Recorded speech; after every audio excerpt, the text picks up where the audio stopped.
ایک علماء یہود وہ بھی کہتے تھے کہ ٹھیک ہے محمد جو کہہ رہے ہیں ہم بھی اللہ کو مانتے ہیں، آخرت کو بھی مانتے ہیں، اسی لیے یہاں رسالت کا ذکر نہیں ہے۔ بھئی ہم محمد ہی کو نہیں مانتے نا صلی اللہ علیہ وسلم، باقی اگر 1.25 لاکھ نبی آئے ہیں تو باقی 1.25 لاکھ کو تو ہم مانتے ہیں، ایک محمد کو نہیں مانا، ایک عیسیٰ کو نہیں مانا، بس تو ہمیں بھی مانا جانا چاہیے کہ ہم بھی مسلمان ہیں۔ ایک یہ ان کی رائے ہے، اور واقعہ یہ ہے کہ یہاں اس طریقے کا تذکرہ ہو رہا ہے کہ جس سے ان کا کردار بھی جھلک رہا ہے، روح سخن ان کی طرف جا رہا ہے۔ مجھے یاد ہے اپنی 10ویں جماعت کے زمانے میں دہلی میں نے دیکھا تھا کہ ناٹ سرکس وہاں کا ایک بڑی مارکیٹ ہوتی تھی، تو جوتے کی دکان پہ بہت بڑا جوتا لٹکایا ہوا تھا، بہت بڑا، اور لکھا تھا free to home it fits, جس کے پاؤں میں یہ ٹھیک ٹھیک آ جائے وہ لے جائے۔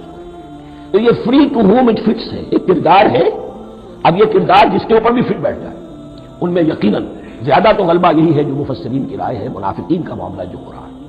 لیکن یہ کردار بعین نہیں فٹ بیٹھ رہا ہے یہود کے علماء پر۔ اور یہ بھی نوٹ کر لیجئے کہ جو مدینہ منورہ میں نفاق کا جو پودا پروان چڑھا ہے، بلکہ پودا نہیں کہنا چاہیے، جھاڑ جھکاڑ جو پروان چڑھا ہے، وہ یہودیوں کے زیر اثر،